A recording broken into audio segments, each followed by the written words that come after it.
بسم اللہ الرحمن الرحیم نحمده ونصلی علی رسوله الکریم اما بعد فقد قال اللہ تبارک وتعالی فی القرآن المجید والفرقان الحمید اعوذ باللہ من الشیطان الرجیم بسم اللہ الرحمن الرحیم وَاعْلَمُوا أَنَّمَا أَمْوَالُكُمْ وَأَوْلَادُكُمْ فِتْنَةٌ وَأَنَّ اللَّهَ عِندَهُ أَجْرٌ عَظِيمٌ يَا أَيُّهَا الَّذِينَ آمَنُوا إِن تَتَّقُوا اللَّهَ يَجْعَل لَّكُمْ فُرْقَانًا وَيُكَفِّرْ عَنكُمْ سَيِّئَاتِكُمْ وَيَغْفِرْ لَكُمْ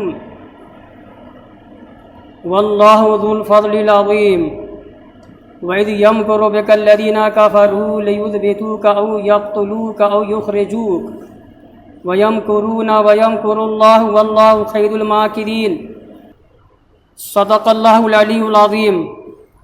بزرگوں اور عزیز دوستوں، سورہ انفال کی آیت کریمہ میں نے پڑھی ہیں 28، 29، 30۔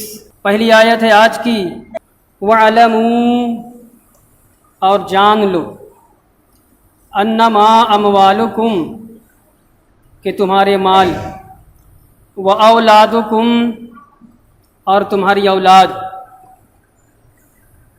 فتنہ ہے۔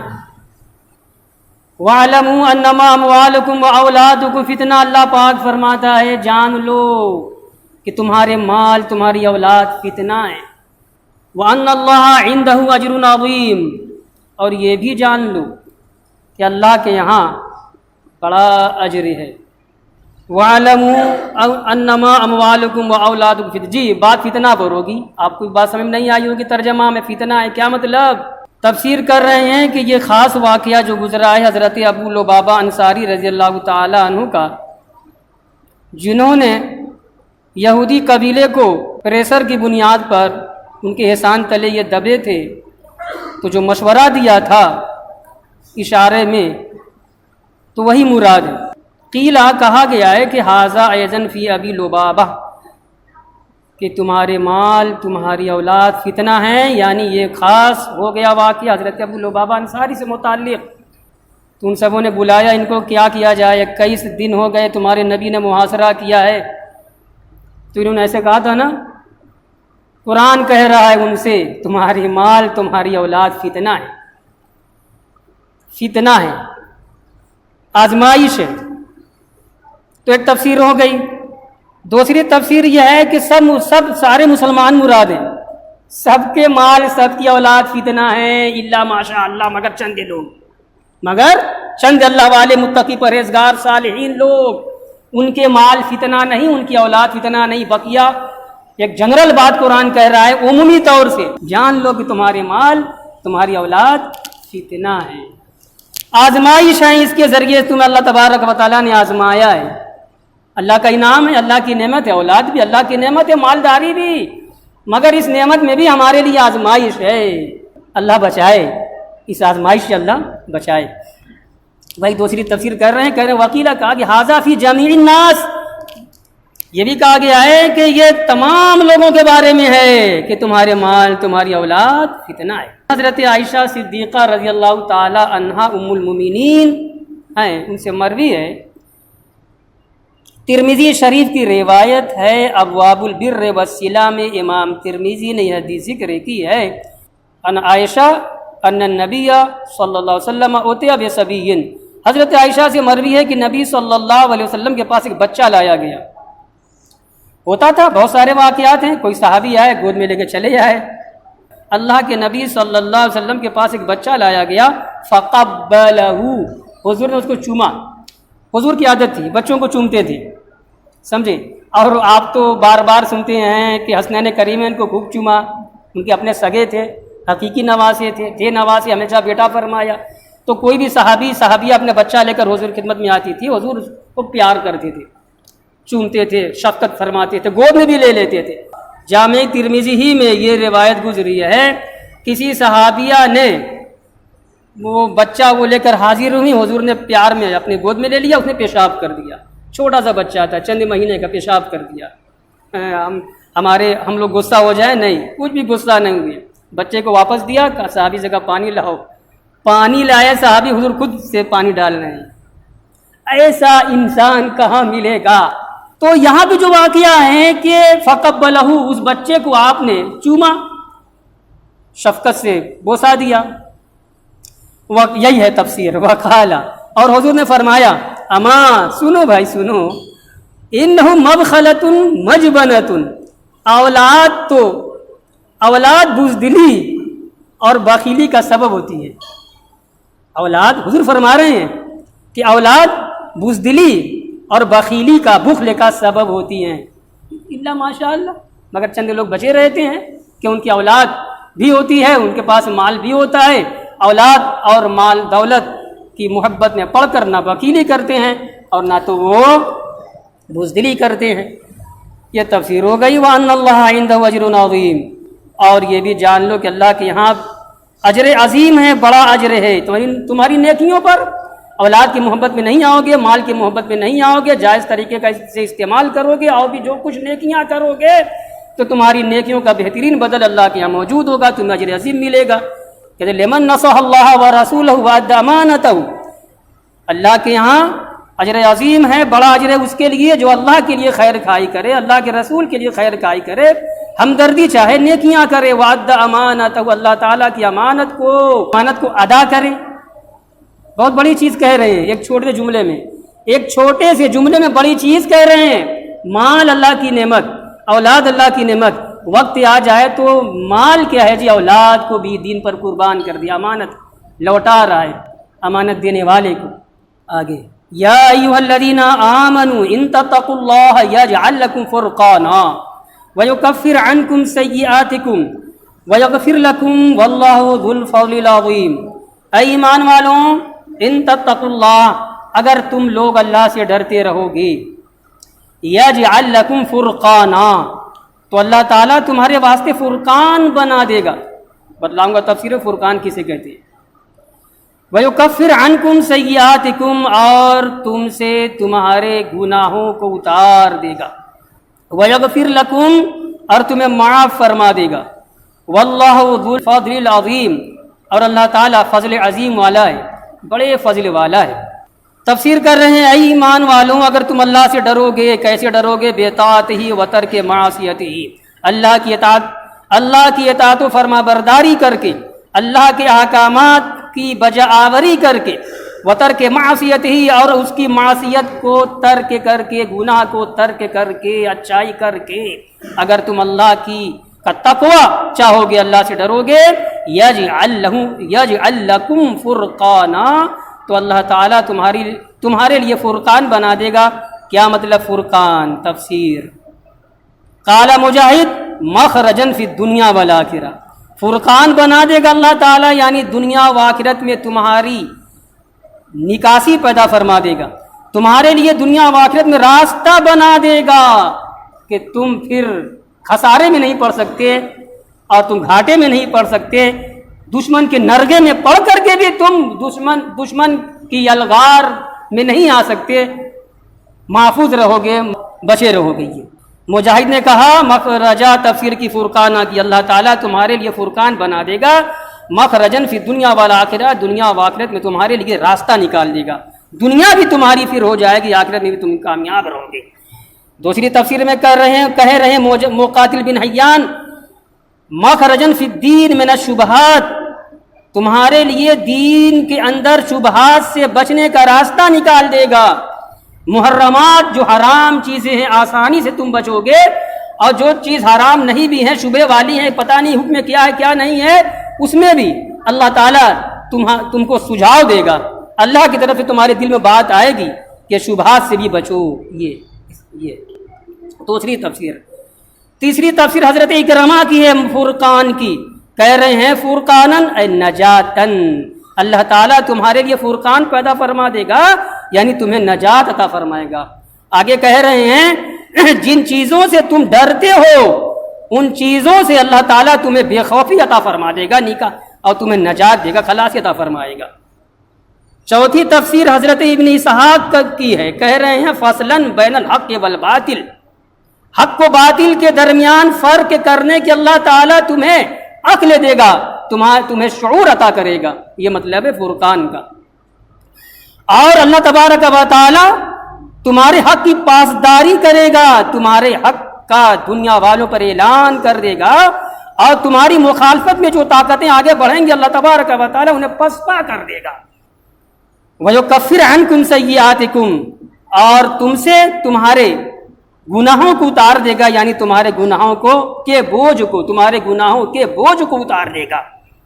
مطلب کیا ہے کہ تم اگر سچے پکے مومن مخلص ہو جاؤ گے, متقی پرہیزگار ہو جاؤ گے, صالحین میں تم اللہ کے ہاں تم ہو جاؤ گے, تمہارا شمار ہوگا, تو پھر ما سبق میں ماضی میں تم سے جو کچھ گناہ ہوا ہوگا اللہ اپنی رحمت سے تمہارے گناہوں کو مٹا دے گا, ختم کر دے گا.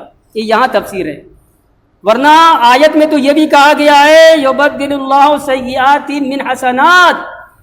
جب کوئی بندہ سچی پکی مخلص توبہ کر لیتا ہے, خالص توبہ کر لیتا ہے, اللہ والا ہو جاتا ہے, اللہ ہی کا ہو جاتا ہے, متقی ہو جاتا ہے, تو پھر اللہ تبارک و تعالی اس کے پچھلے گناہوں کو, سیئات کو, گناہوں کو حسنات سے, نیکیوں سے بدل دیتا ہے.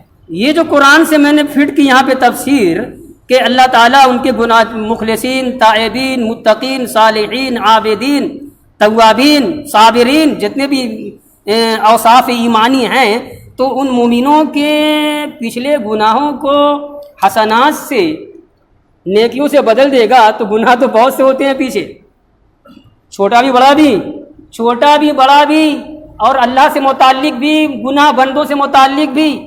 اللہ سے متعلق گناہ کیا, نماز چھوڑ دیا, اللہ کا نماز پڑھو, نماز چھوڑ دیا. سمجھے, اللہ کا حکم اللہ کا تو سب ہوتا ہے, لیکن یہ ڈائریکٹ جو حق جڑ رہا ہے اللہ سے, تو یہ حق اللہ ہوا.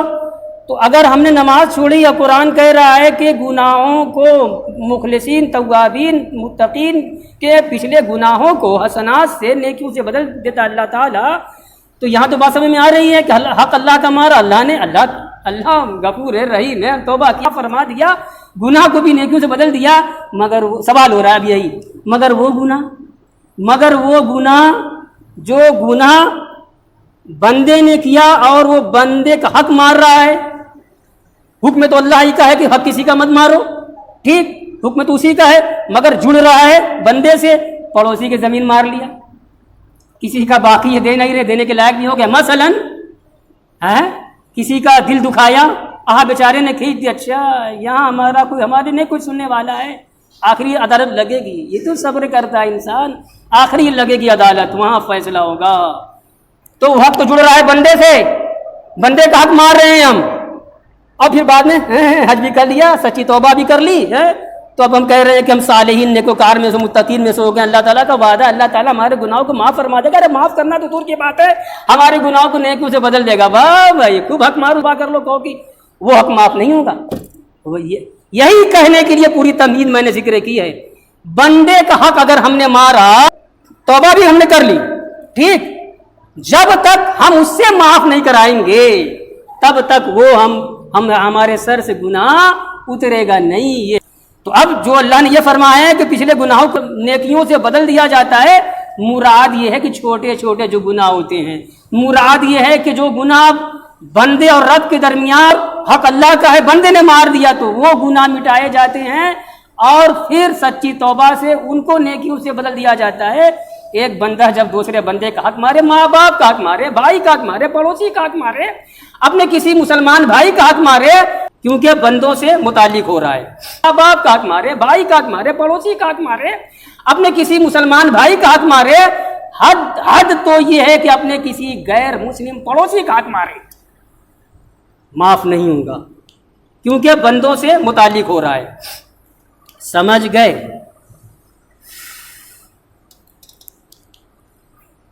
اب میرے منہ سے نکل گیا کہ حق تو یہ, حقیقت تو یہ ہے کہ اپنے کسی غیر مسلم پڑوسی کا حق مارے.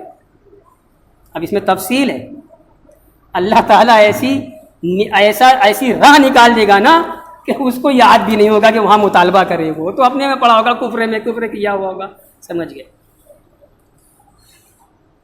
ہو گیا. تیسری آیت آج کی, یا ایھا الذین آمنوا ان تتقوا اللہ, یہ تو ہو گیا نا.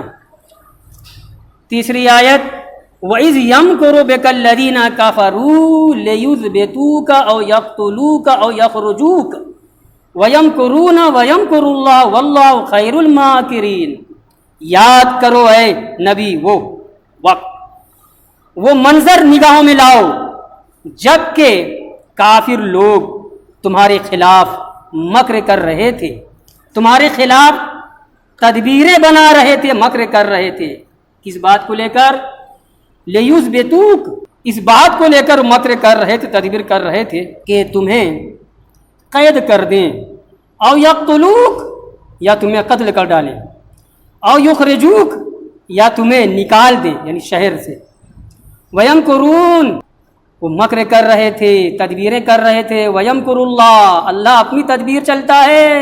وَاللَّهُ خَيْرُ الْمَاكِرِينَ، اللہ تعالیٰ بہترین تدبیر کرنے والا ہے۔ ہجرت کا واقعہ ہے، ہجرت کی رات کا واقعہ قرآن نے بیان کیا ہے۔ قریش نے میٹنگ کی کہ ان کی تحریک برابر، ان کا مشن بڑھتا جا رہا ہے، تحریک بڑھتی جا رہی ہے، برابر لوگ ایمان لا رہے ہیں، ہم لوگ لاکھ لوگوں کو روک رہے ہیں، مگر نئے نئے لوگ اسلام میں داخل ہو رہے ہیں۔ ان سبوں نے مشورہ کیا اور ان کا ایک میٹنگ گھر تھا اس زمانے میں، اس کا نام تھا دار الندوہ۔ دار الندوہ میں قریش کے سرداران، بڑے بڑے رئیس لوگ جمع ہوئے۔ اجتماع نفر من کبارہم فی دار الندوہ لیتشاوروا فی امر رسول اللہ صلی اللہ علیہ وسلم وکانت رؤوسہم عتبہ وشیبہ، کہ دار الندوہ میں یہ سب جمع ہوئی اللہ کے رسول کے معاملے میں کہ کیا کیا جائے، ان کی تحریک اب روکی جائے۔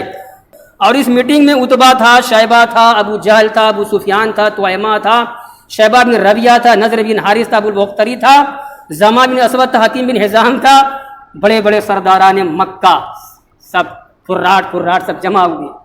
اب آپ کو حیرت ہوگی، اتنی بڑی ان کی میٹنگ تھی، اتنی خاص میٹنگ تھی، ابلیس بھی اس میں آیا۔ ابلیس آ رہا ہے، شیطانوں کا بادشاہ ابلیس۔ کہتے ہیں، لکھتے ہیں فاعترضهم ابلیس لعنہ اللہ، ملعون اللہ کی لعنت ابلیس پر، وہ بھی آیا میٹنگ میں۔ مگر ابلیس اپنی شکل و صورت میں شیطان کی نہیں آیا، وہ کیسے آتا؟ شیطان ہے۔ کہتے ہیں فی صورت شیخن، ایک بوڑھے انسان کی شکل میں آیا۔ اب بڑے بڑے مکہ کے سردار سب جمع، سب ایک دوسرے کو پہچان نہیں رہے بھائی، سب تھے۔ اب یہ بوڑھا جب آیا، فلما راہو قالوا من انت، جب قریشی مکے کے سرداروں نے دیکھا اس بوڑھے کو، کہا من انت، ہو آر یو، تم کون ہو، ہماری میٹنگ میں تم کیسے آئے؟ کیا جواب دیا؟ قال شیخ من نجد، میں ملک نجد کا ایک بوڑھا انسان ہوں۔ اللہ، سمعت باجتماعکم، تمہاری میٹنگ کے بارے میں میں نے سنا، فاردت ان احضرکم، میں نے بھی چاہا کہ میں بھی حاضر ہو جاؤں، اور ولن تعدموا منی رائے ونصحا، اور میں بھی اپنی رائے پیش کروں۔ میٹنگ شروع ہوئی، ابو البختری کہتا ہے سب میری رائے یہ ہے کہ محمد کو پکڑا جائے، ان کو ایک گھر میں قید کر دیا جائے، اور اس گھر میں کوٹری میں دروازہ نہ ہو، ایک طاق ہو چھوٹا سا، اسی میں سے تھوڑا موڑا کبھی کبھی جب ہم لوگ چاہیں کھانا پانی دے دیں، اور ہلکا پھلکا وہ ان کو ملتا رہے، ایک مدت گزرے گی وہ بن مارے مر جائیں گے، معاذ اللہ، استغفر اللہ۔ ابلیس نے کہا بے سر رائے، بہت بری رائے ہے، بہت بری رائے ہے، اور وجہ بیان کر رہا ہے، بری رائے کیوں، وجہ یہ بیان کر رہا ہے، تم ان کو قید کر دو گے، ان کے ماننے والے ہیں نا بھائی، ایک انقلاب ہو جائے تو۔ یہ کر رہا ہے۔ کسی نے رائے دی کہ ان کو شہر بدر کر دیا جائے، پھر کاٹ کی ابلیس نے کہا بری رائے، جہاں جائیں گے ہم اپنا دین پھیلائیں گے۔ تیسری رائے آئی ابو جہل، اب یہ بڑا قرآن تھا، الحکم، حکمتوں کا باپ، جاہلیت کو دیکھ کر حضور نے فرمایا، جب حد ہو گئی تو حضور نے فرمایا یہ ابو الحکم نہیں، ابو جہل ہے، حکمتوں کا باپ نہیں ہے، جہالتوں کا باپ ہے۔ تو ابو جہل قرآن بولا کہ اب سنو میری رائے یہ ہے کہ ہر قبیلے سے ایک ایک فرد لیا جائے، ایک جوان کلیل جوان لیا جائے، ہر قبیلے سے جتنی شاخیں ہیں عرب میں قبائل، اور سب کو ننگی تلوار، تیز دھار تلوار دی جائے، اور ایک بارگی سب مل کر کے محمد پر حملہ کریں، تاکہ بنو ہاشم انتقام لینے کی ان کے اندر طاقت نہ رہے۔ اب یہ ابلیس نے کہا حاضر رائے، یہی رائے بہتر، یہی رائے کہ جبریل آئے، کہا یا رسول اللہ یہ رات آپ کو یہاں نہیں گزارنی اپنے بستر پر۔ علی گھر میں تھے، علی سے کہا کہ حضور نے فرمایا علی میرے بستر پر سو جاؤ، یہ پوٹری ہے، یہ گٹری ہے، یہ فلاں کی امانت ہے، فلاں کی امانت ہے، سب اب یہ بھی دیکھو، حیرت پر حیرت، قتل کرنے کی سازش ہو رہی ہے، اور انہی کے پاس امانت کا مال رکھے ہوئے ہیں کہ بڑے سچے ہیں، بڑے پاسدار ہیں، بڑے پاک باز ہیں، کبھی امانتوں میں خیانت نہیں کیا، کبھی جھوٹ نہیں بولے، سمجھ گئے؟ تو سب کی امانتیں بتلائیں، علی یہ لے لو، اور صبح جو ہے جب ہو جائے گی تم ہی مدینے آ جانا، میں چل رہا ہوں۔ اب جب باہر نکلے کیسے؟ محاصرہ کیے ہوئے ہیں کافر لوگ، تو یہاں پہ ہے نا وہی مٹی والی بات، مٹی لیا اور ایسے پھینکا، ایک روایت میں کہ سنگ ریزہ لیا ایسے پھینکا، اور اللہ تعالیٰ نے اس میں ایسا اثر ڈال دیا کہ وہ سب کو وہ دھول لگی اور سب کی آنکھوں پر پردہ پڑ گیا، سب کو اونگ آنے لگی، سب بے ہوش ہو گئے، جاگ کر کے بھی بے ہوش ہیں، آنکھیں بند ہیں، حضور ان کے درمیان سے نکل رہے ہیں، ابو بکر گھر جا رہے ہیں، ابو بکر جلدی چلو، اذن ہو چکا ہے، اجازت ہو چکی ہے، ابو بکر رضی اللہ تعالیٰ عنہ ساتھ میں ہو لیے، چلے گئے۔ صبح بھی سب آئے، ارے صبح کا تڑکا ہو گیا، اجالا پھوٹ گیا، ابھی محمد باہر آئے نہیں، اندر بھی چلے گئے جو نہیں کرنا چاہیے تھا ان کو، دیکھا علی، علی کہاں ہے محمد؟ کہاں میں کیا پتا کہاں ہے، میں رات کو سویا ہوں۔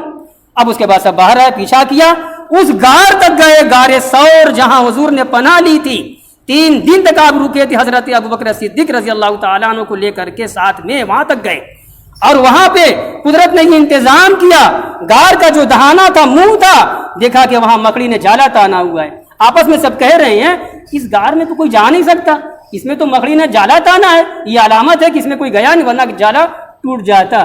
قرآن کہہ رہا ہے وَإِذْ يَمْكُرُ بِكَ الَّذِينَ كَفَرُوا، یاد کرنے کے لائق ہے وہ حالت، وہ منظر اے نبی جب کہ تمہارے خلاف مکر کر رہے تھے کافر لوگ، لِيُثْبِتُوكَ، کیا مکر کر رہے تھے کہ تمہیں قید کر دیں، او یقتلوک، یا تمہیں قتل کر دیں، او یخرجوک، یا تمہیں نکال دیں، یعنی تمہاری سرزمین سے، وَيَمْكُرُونَ، سب مکر کر رہے تھے، اپنی تدبیر چل رہے تھے، پلاننگ کر رہے تھے، وَيَمْكُرُ اللَّهُ، اللہ اپنی تدبیر چل رہا تھا، وَاللَّهُ خَيْرُ الْمَاكِرِينَ، اللہ تعالیٰ بہترین تدبیر کرنے والا ہے۔